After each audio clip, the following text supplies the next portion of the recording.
Diz pra mim, tem algum assunto que você curte bastante, que se você pudesse, você passaria horas falando sobre esse assunto? Pode ser, sei lá, futebol, games, animes, empreendedorismo, qualquer coisa.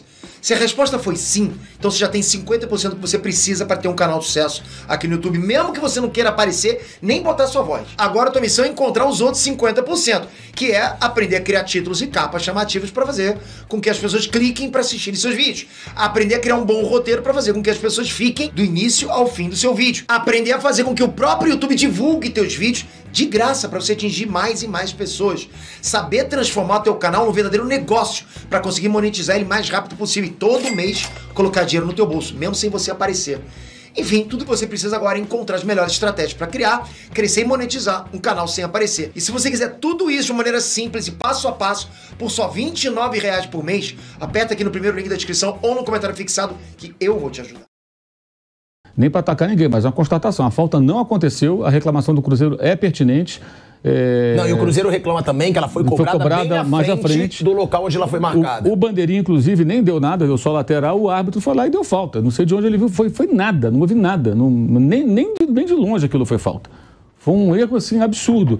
O que eu acho que mostra que, assim, os erros acontecem contra e a favor de qualquer equipe. Por exemplo, no jogo Palmeiras e Fluminense, pouco se falou. Para mim, não houve pênalti no John Kennedy, que abriu o placar que permitiu ao Arias abrir o placar para o Fluminense. Ele vira em cima do Luan, né? Para mim, ele se jogou ali. O Luan já estava plantado, o João Kennedy veio, percebeu o zagueiro do Palmeiras, encostou, já girou caindo. Né? Foi malandro o atacante do Fluminense. E pouco se falou desse lance. Para mim, ali não houve pênalti. Achei o pênalti cavado pelo atacante do Fluminense. Então acontece, o Palmeiras eventualmente pode ser beneficiado e prejudicado. Ontem acho que não tem polêmica, o Cruzeiro tem razão de reclamar, o árbitro inventou uma falta e essa falta permitiu ao Palmeiras chegar ao gol da vitória. Isso acho que deixa bem claro que essas reclamações, seja do Palmeiras ou de outros clubes, efusivas, se vitimando, como não é só o Palmeiras que faz, não, tem mais gente que faz isso, elas não correspondem à realidade, né? Porque, de fato, os caras erram para tudo quanto é lado.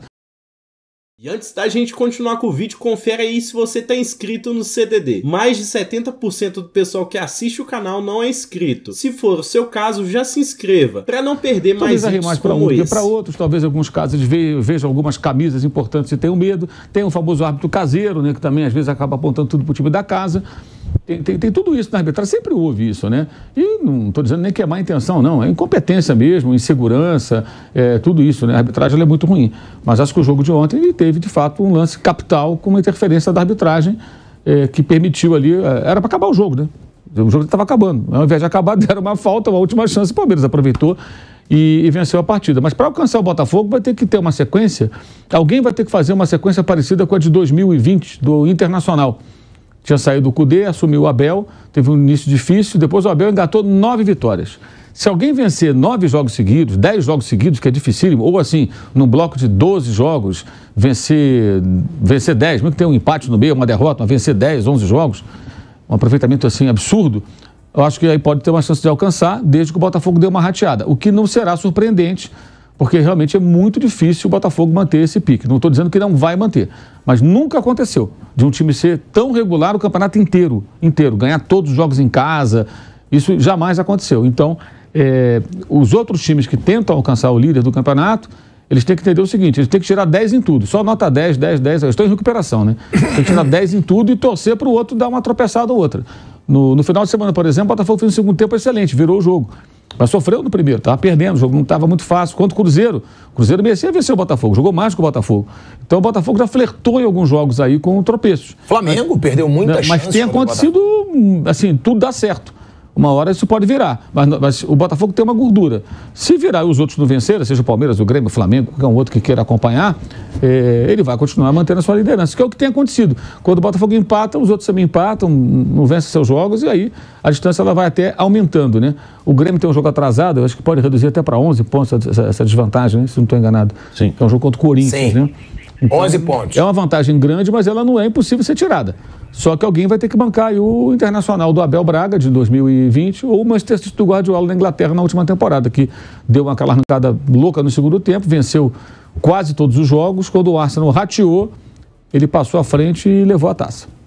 Agora, tem essa situação, né, Bruno Prado, do Palmeiras estar invicto a 13 jogos contra times mineiros, em geral.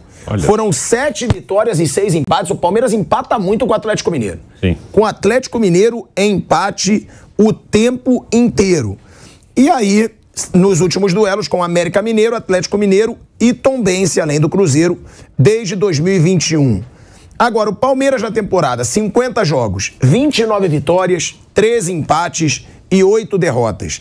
89 gols marcados contra 40 gols sofridos. 66% de aproveitamento.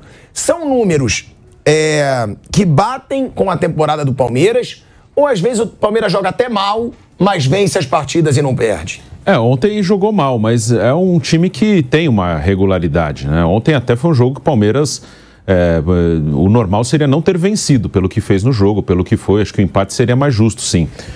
Mas tem outros jogos que o Palmeiras até merecia resultados melhores do que teve. Então, é um time que perdeu jogadores importantes, teve uma oscilação, mas ainda dentro dessas oscilações é um time muito regular. Ele fechou o turno agora, né? Ontem terminou o primeiro turno para o Palmeiras, com 5 pontos a menos do que ele fez no ano passado, quando foi campeão e era líder já do campeonato no final do primeiro turno. Então ele está a 13 do Botafogo. Se ele tivesse 5 pontos a mais, ele teria 8 pontos ainda de desvantagem para o Botafogo. Se ele tivesse repetido a campanha que ele fez no ano passado no primeiro turno, em que ele era líder, ele ainda teria 8 pontos de desvantagem para o Botafogo, para ver como a campanha do Botafogo é bem fora da curva. Então, o Palmeiras é um time que perde pouco, ele continua perdendo pouco. Esse ano ele também tem poucas derrotas, tem muitos empates, mas tem poucas derrotas. E é um time que está em 2 competições. Aliás, só São Paulo e Corinthians estão em 3 competições e um dos 2 amanhã vai ficar só com 2. Então dá para o Palmeiras levar bem o Campeonato Brasileiro. Pode ter um jogo e outro, tipo, no fim de semana ele joga em Cuiabá contra o Cuiabá e depois vai jogar na Colômbia no meio de semana. Talvez contra o Cuiabá o Abel poupe mais gente, mas dá para levar as 2 competições. Eu acho que é cedo para deixar o brasileiro de lado. É óbvio que o Botafogo tem uma vantagem enorme, que o Botafogo é o favorito para ser campeão, pelo que está jogando, pelos pontos que tem, mas é também fato que dificilmente ele vai manter esse aproveitamento.